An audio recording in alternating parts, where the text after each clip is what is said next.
Going to be Chief Dale McPhee, followed by Deputy Chief Devin LaForce, and we'll also have input from Inspector Lance Parker, and they'll all be happy to take some questions afterwards today. Okay, Chief?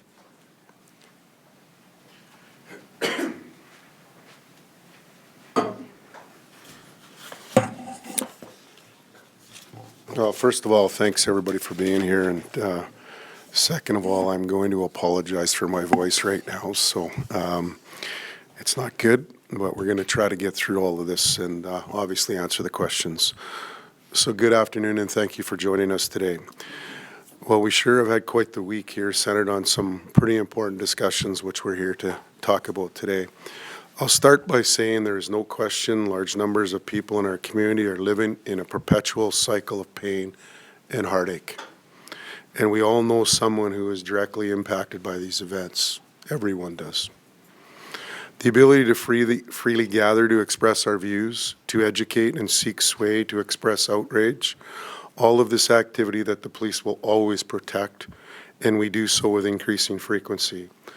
In fact, in the last 16 months, we've responded to over 800 such type events. Our Palestinian, Muslim, and Jewish communities have historically been able to reach across divides to build understanding and offer support. I believe this is one of the reasons we have mostly seen peaceful protests openness even in the midst of such pain and tragedy. And I will say, I think our communities have, for the most part, shown great respect for each other, for the diversity of beliefs that exist in our city, and for the safety of our citizens. And that's why we've had much more success than many other cities. The ability to do so perhaps even more important now when there is so much anguish. Many people in the Palestinian community have told me of the importance of their gatherings and the sense of community strength and support they feel from these events, which have now tragically been part of our lives, their lives, for 7 months. Leaders from our diverse Muslim and Jewish communities work with our chiefs' community councils and sit at the table to discuss policing and community needs. Each has reached out to us over the past 7 months with their fears about the safety and security of their communities, who sadly and particularly in this time need to be shielded from ignorance and hate. They've asked questions, sought understanding, and raised issues as they arose. This week has been no different. My team, the EPS team, and I have had countless conversations with community members, and these are ongoing as we speak. I will not go into a lot of detail on this, but people across communities have also expressed their fears to us about the changing nature of the protests they are seeing. Their worries that frustration is building within their communities and that bad actors, and to be clear, sometimes described as agitators, are influencing and exploiting some of these vulnerable groups. There are those who seek to move these demonstrations in a more aggressive, more disruptive, and frankly, unsafe directions. We are seeing this play out across the globe. Our world is changing, and a small but increasing number of people assume that our expectation of what is acceptable behavior is changing too. I will say again and again, we do not police beliefs, we police behavior. I was reminded this by a citizen today in a card that we received as an executive team, and basically on the card it says, "Please continue to serve without fear and without favor as you're doing." We plan for and respond in proportion to the circumstances we faced on the ground. And there is a difference between a protest and an entrenched encampment. Each of us has rights, and each of us has a responsibility to ensure our rights are expressed in a manner that does not obstruct, intimidate, or infringe upon the rights of others, including the right to safety. As police, we don't take sides. And many passionate folks on either side of an issue will hate us for that, and that's okay. We will continue to do our jobs, to work with our community, and to protect the rights to protest and free expression for all, because it's about the safety of our entire community. Lastly, I do want to say a word about the people who work for EPS. The sworn and civilian members of EPS come from across the globe. We have employees who have lost family in Palestine. We have employees who are scared for their people in Israel and have also lost family members within their community. Many of our staff feel the same heartache about the very same events we are asked to manage. We do understand. Many of us from far too of a personal vantage point. It is within this personal reality that our staff perform their public service, and I am grateful to each and every one of our EPS employees that continue to do their work with empathy and kindness every day, but do their job. And before I turn this over to Deputy Chief LaForce, and Devin talks you through the operation and what took place on campus, I want to address the issue of timing. I know some have complained we didn't get this information out sooner.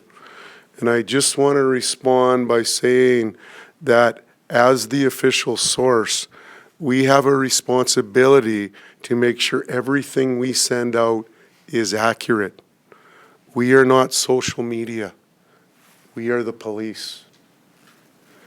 Our people need to review video and other evidence, as well as the various claims that are being made, to decipher what is truth and what is not, especially when it comes to social media.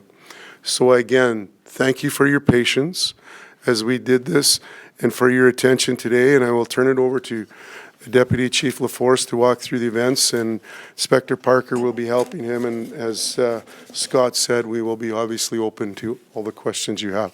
Thank you.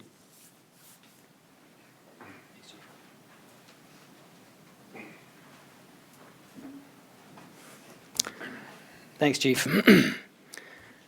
I want to be perfectly clear that much of the attention surrounding this encampment removal is taking away from the real tragedies and very difficult times that are happening overseas in Gaza right now. There's a strong and suffering Palestine community in Edmonton that our hearts go out to, a community that we have been supporting for several months now. It is also important that we make a clear distinction between protest activities and encampment activities. We support hundreds of protests and demonstrations every year in a peaceful manner. Last year there were 592. This year there has been 220 and counting. The choices police make in these complex public safety environments are not ones that we make haphazardly. These are based on significant expertise and reviews and paying attention to similar events that occur in other major cities.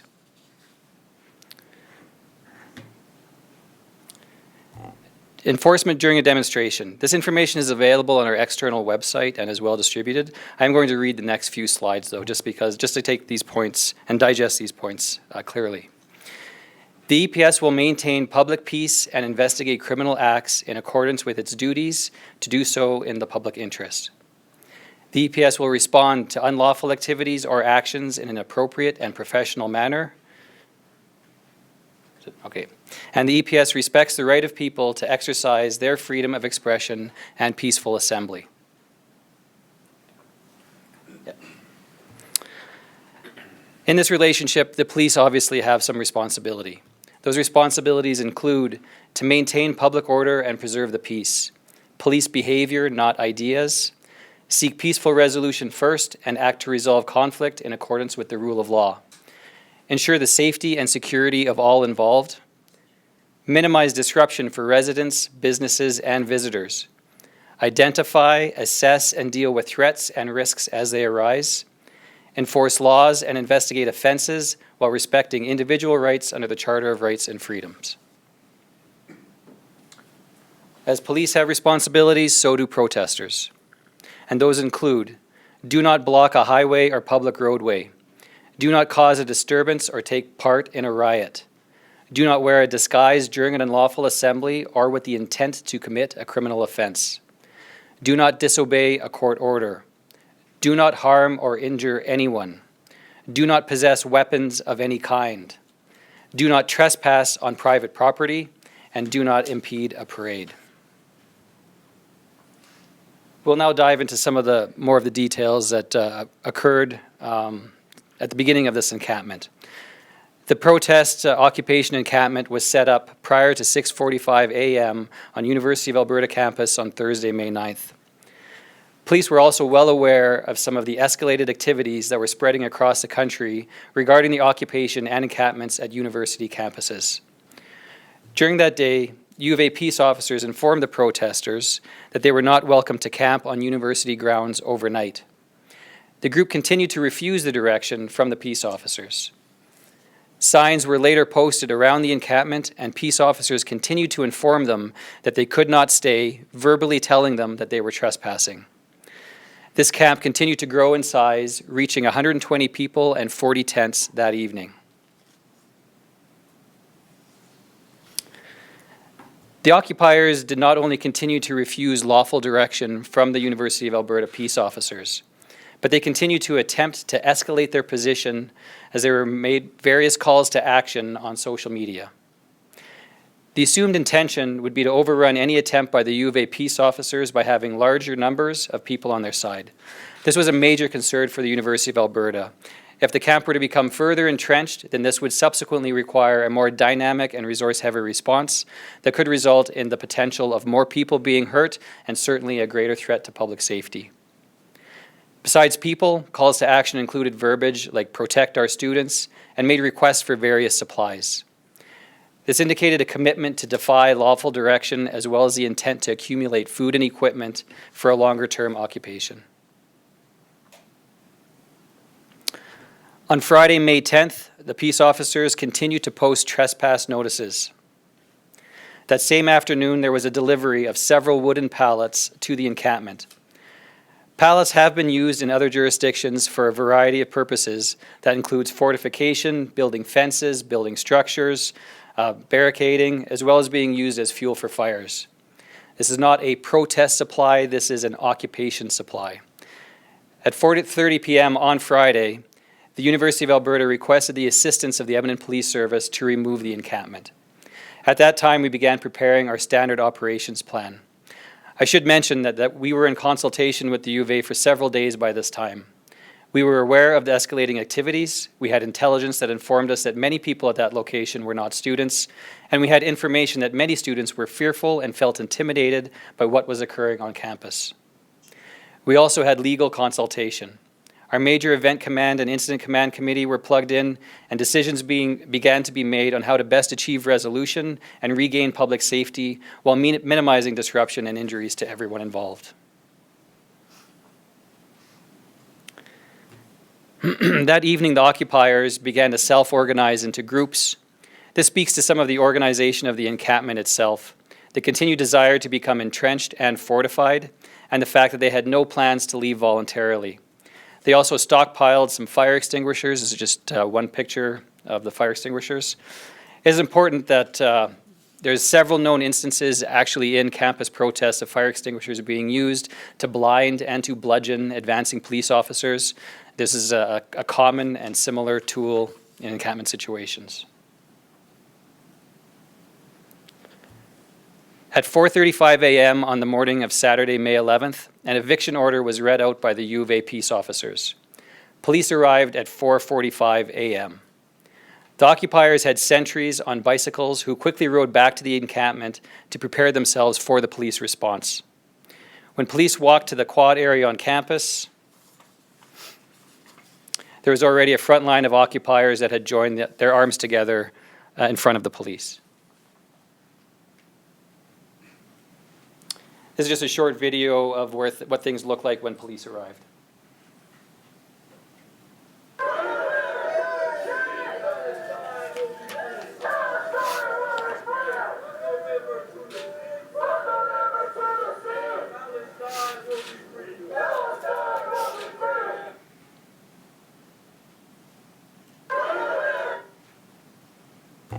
At 4:55 a.m., The eviction order was read out again by the U of A peace officers in the presence of police. We continue to give time for those wanting to leave, and about half of the encampment cleared out on their own.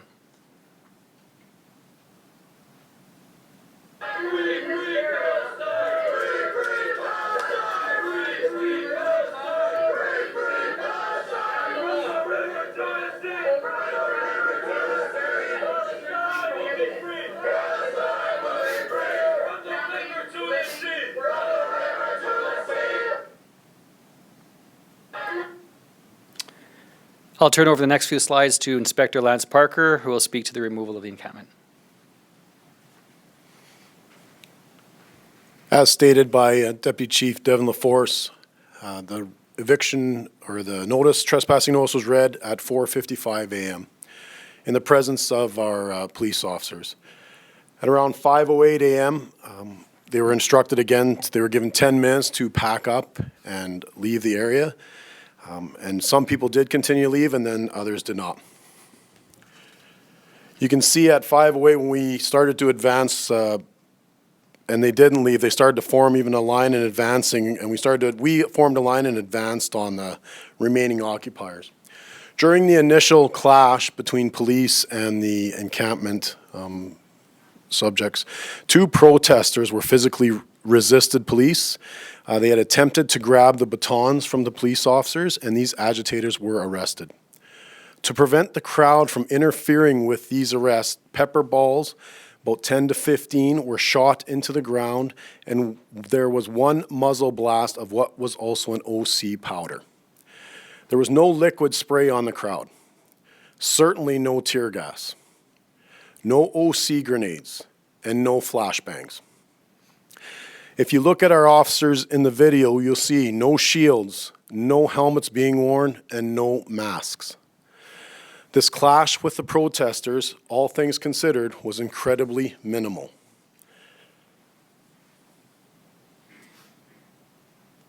And I'll just play a video of the 2 subjects that were arrested.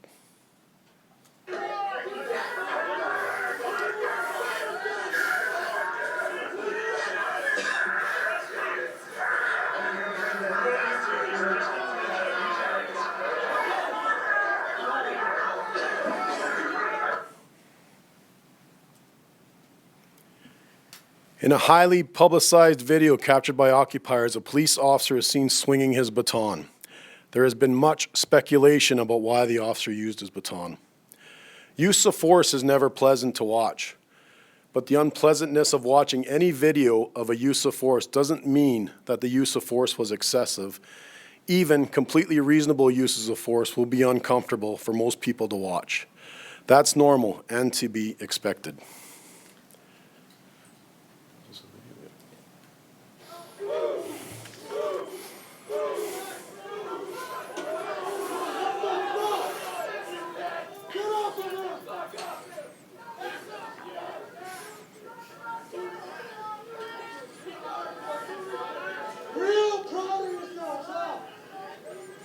Tough guys!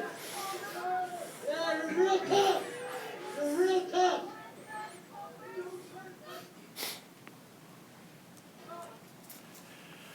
This is another view of that same clash with police. This helps put some perspective on how fast this occurred and how the crowd quickly became more cooperative.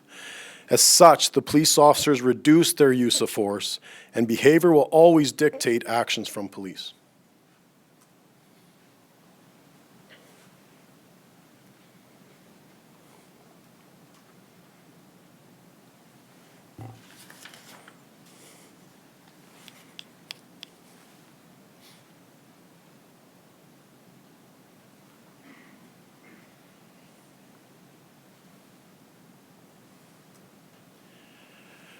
Police used a measured advance on the crowd.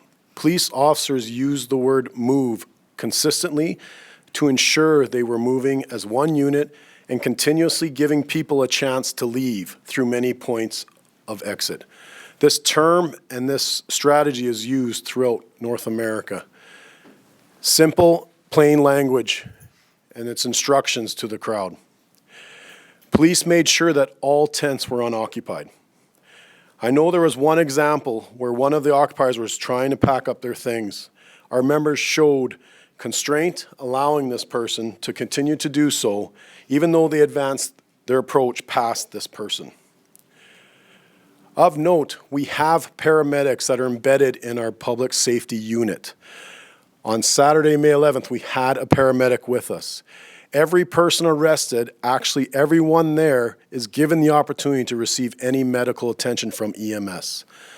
None was received, and there was no reports of any significant injuries to anyone there.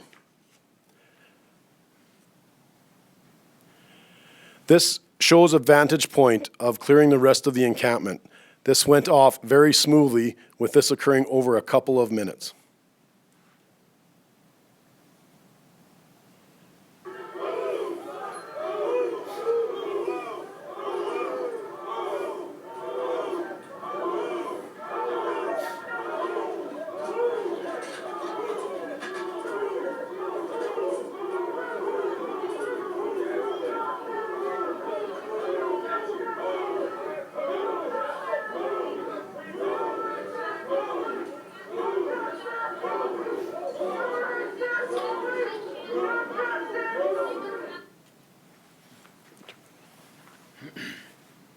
Thanks, Lance. At 5:25 a.m., the encampment was fully cleared. I know there's a lot of sensationalized violence regarding this removal. The event took approximately 20 minutes, and there were no injuries that we knew of or that were reported to us. The takedown of the encampment was then left for the U of A peace officers to complete.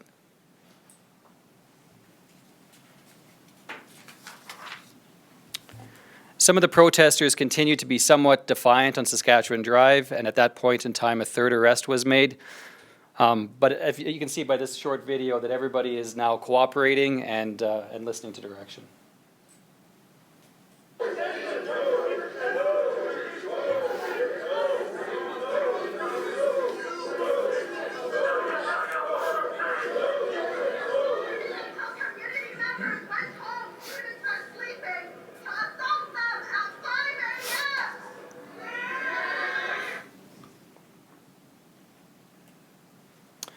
So to note, there's the 3 arrests that were made. None of the people arrested were university students. At least one of those arrested is known to police, having been part of other protests for several years. And the charges that were laid were assault of a police officer and assault and an obstruction. This slide contains some of the details of the subsequent protest march that occurred later on this same Saturday. It's important to highlight that as per the other 219 protests and demonstrations that occurred, the EPS continued to protect and allow these protesters the right of lawful assembly and free speech. Escalating behaviors resulted in police response, which was deemed necessary to preserve public safety, and that was adequately responded to. Once over, not to minimize the event, but it's business as usual. Hundreds of people were involved in this later protest. Police were tolerant, knowing that emotions were high based on the morning events, and this event was well policed without any significant issues.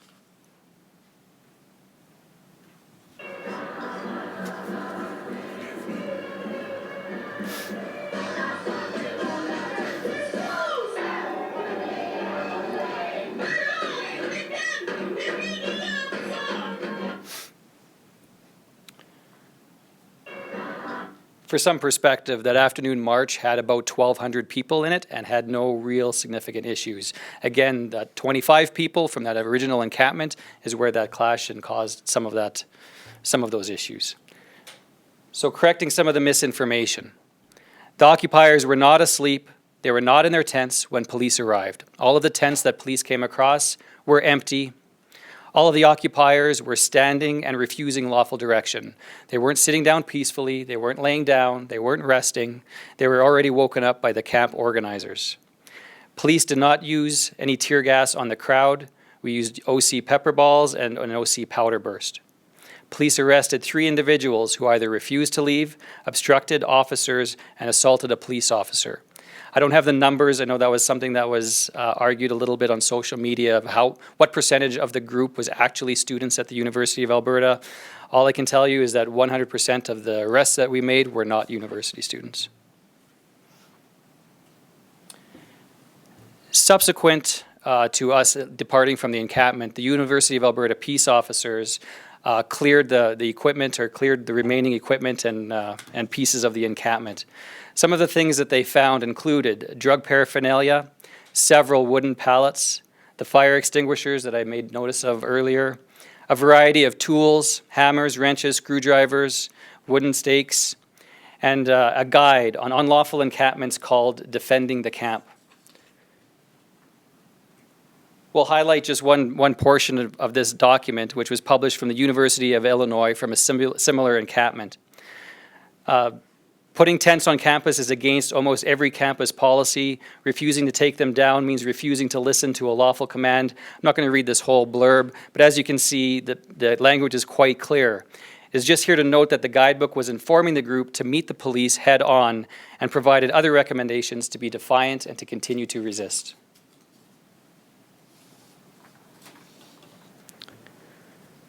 Bullying, harassment, and intimidation. We now have a protest group that is seemingly trying to tell a story that if we are not with them, then we are against them. That is simply not the truth. We have continued to support this community for 7 months.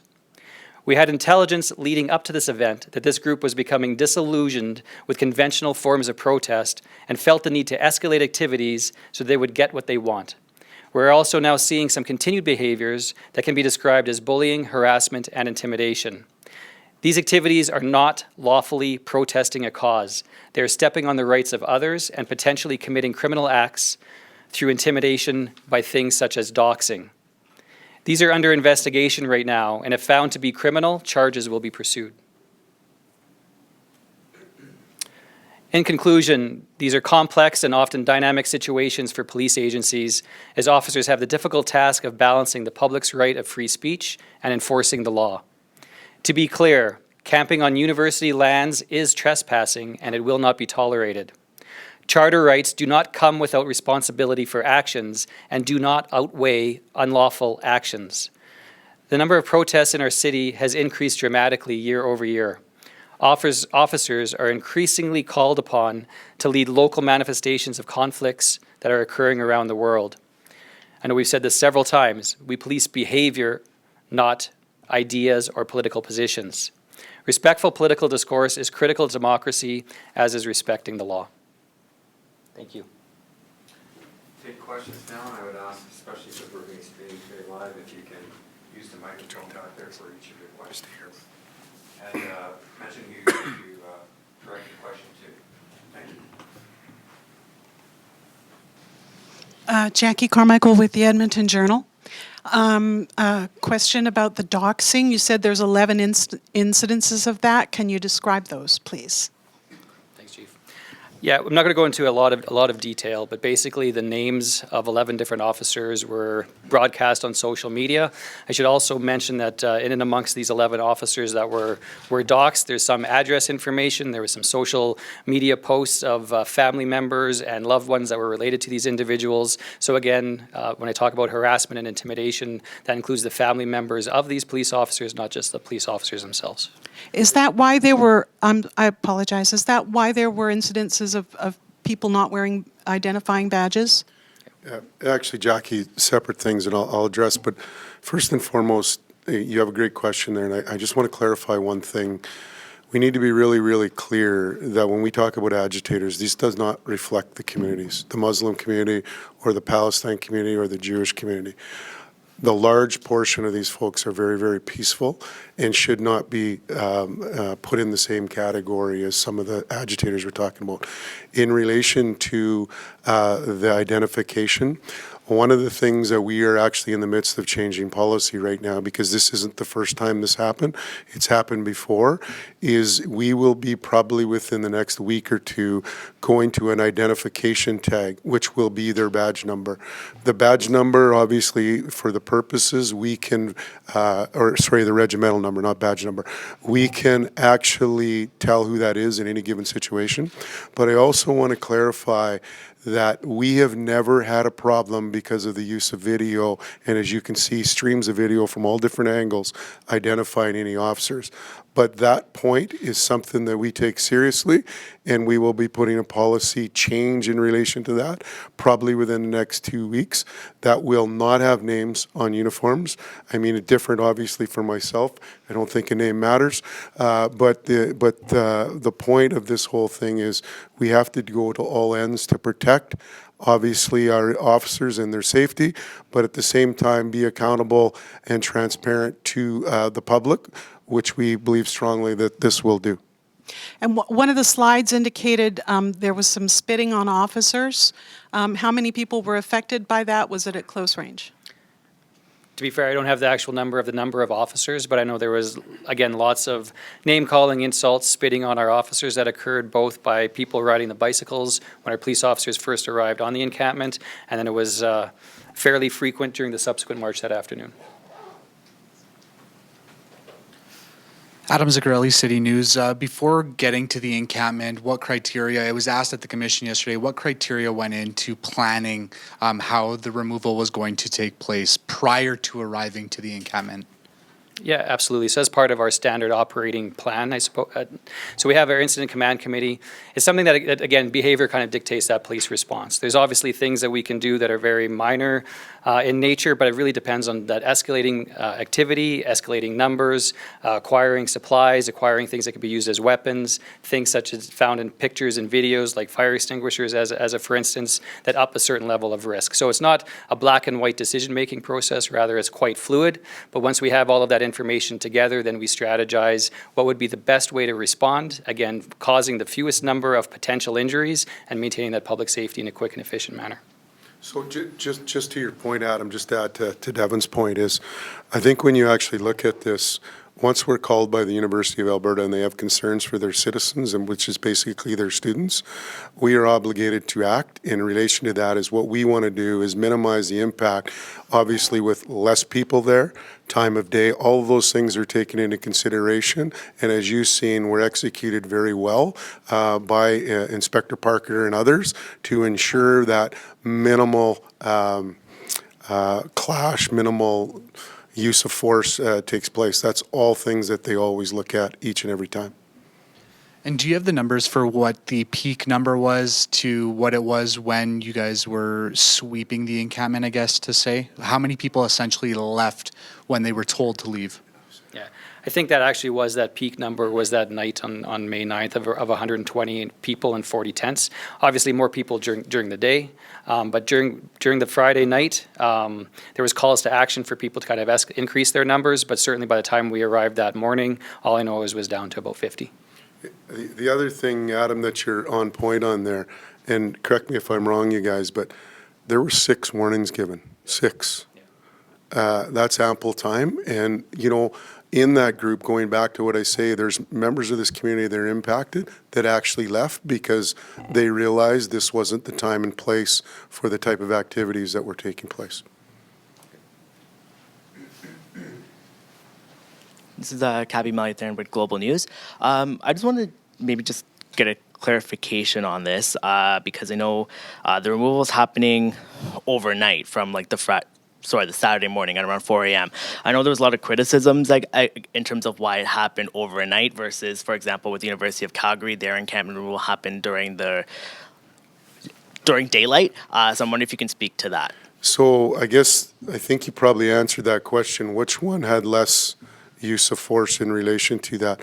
It was planned according to, obviously, there was lots of notice given, but we want to deal with these situations as, you know, minimal use of force, minimal, basically how we do that. And I think you can see that as Inspector Parker and DC LaForce has said, the type of equipment obviously was basically used was very different than what Calgary used, and a very different event. So each event is measured separately, and what the planning is, and it's credit to our folks, a lot of them are in the back room, is to actually minimize the impact and try to get there and do the job we need to do in a timely fashion.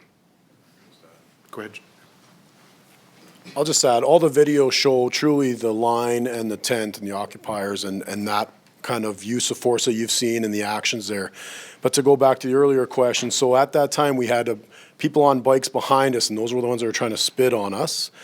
And we also had a group that was off to the side that were just there taking videos and that. So it wasn't like it was just one thing that we had to deal with. We were dealing with things basically in a 360-degree around us, so.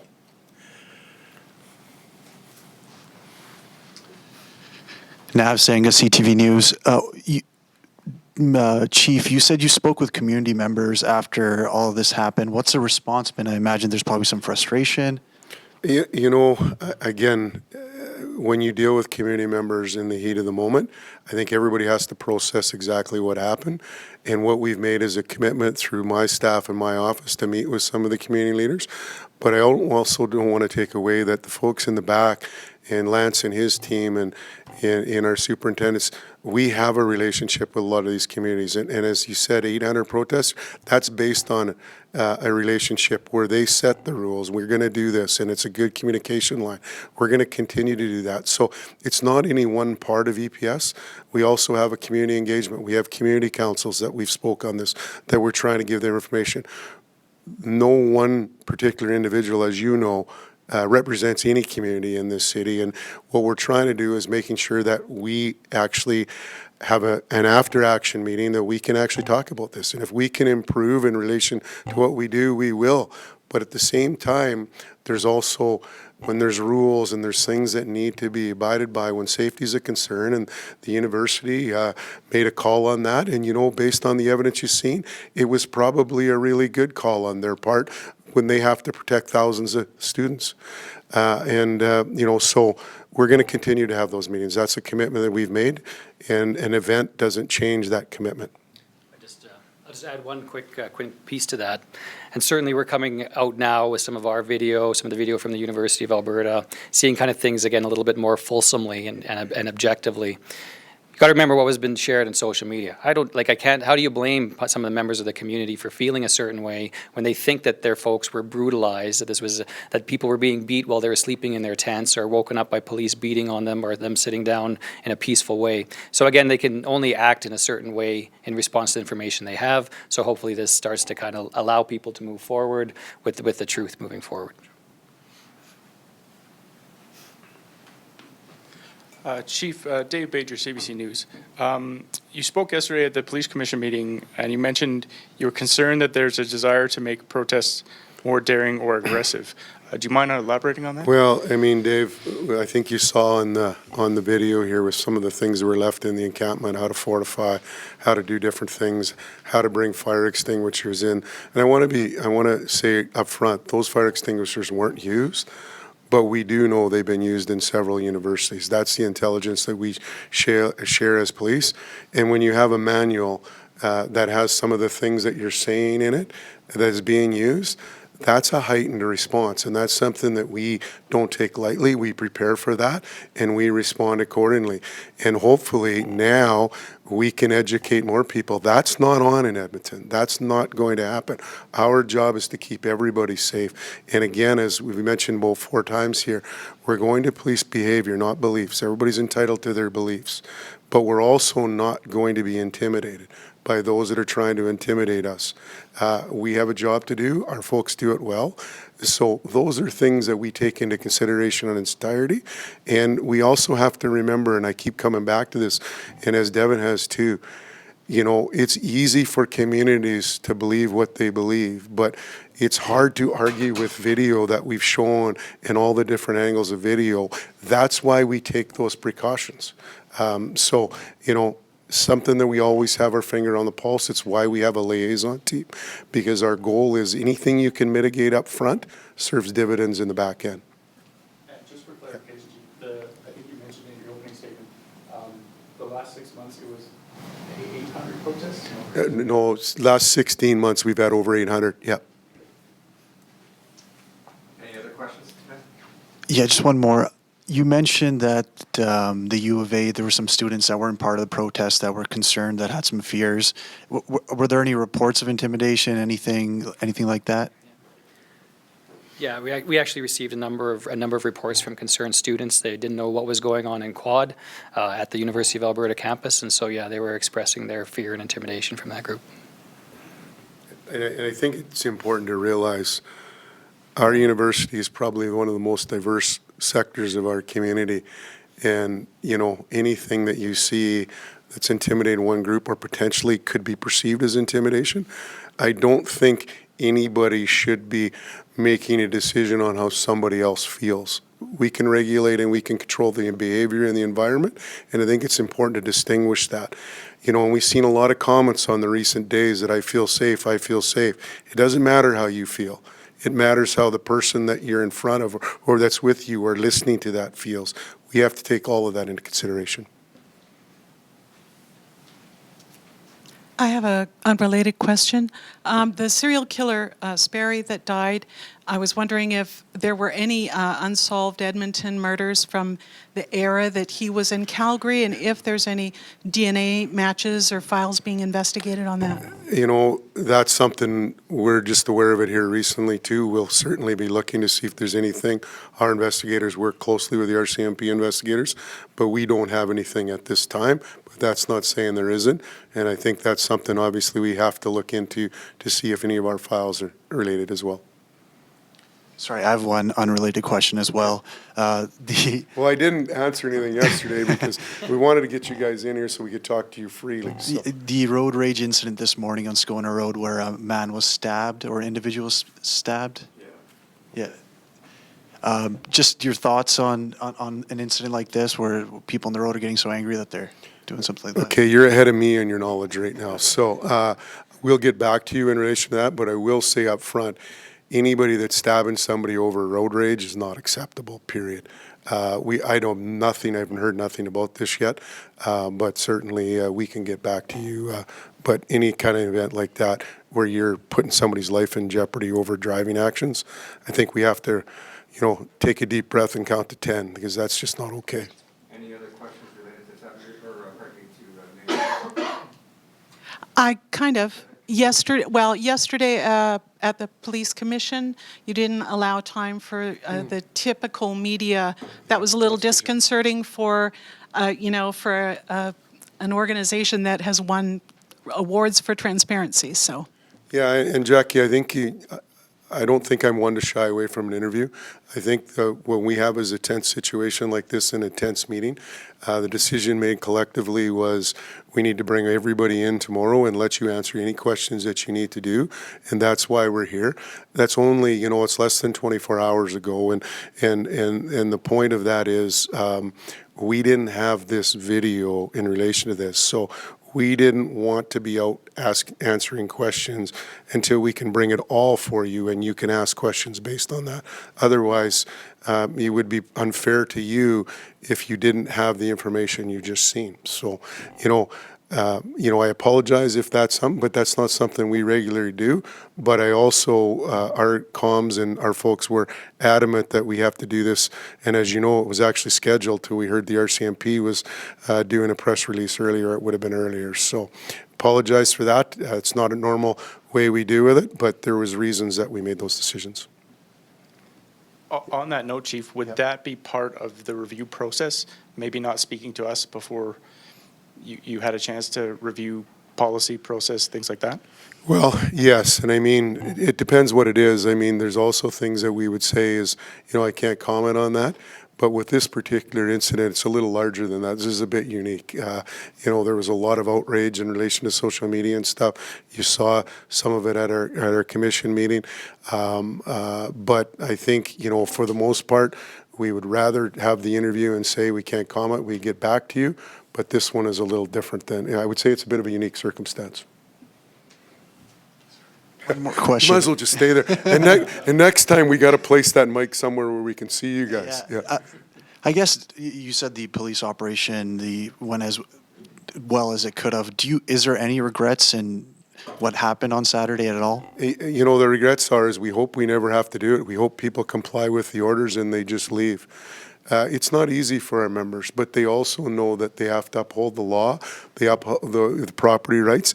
And when you have a university with numerous thousand people there, and they have some fear and they have some ability to actually analyze what's going on, we have to act. And that's why we do what we do. That's why we're the police. But, if I had anything, I wish people would have just left peacefully when they were asked, not maybe the first or second time, but at least the third to the sixth time. I think it would have been a little easier for everybody.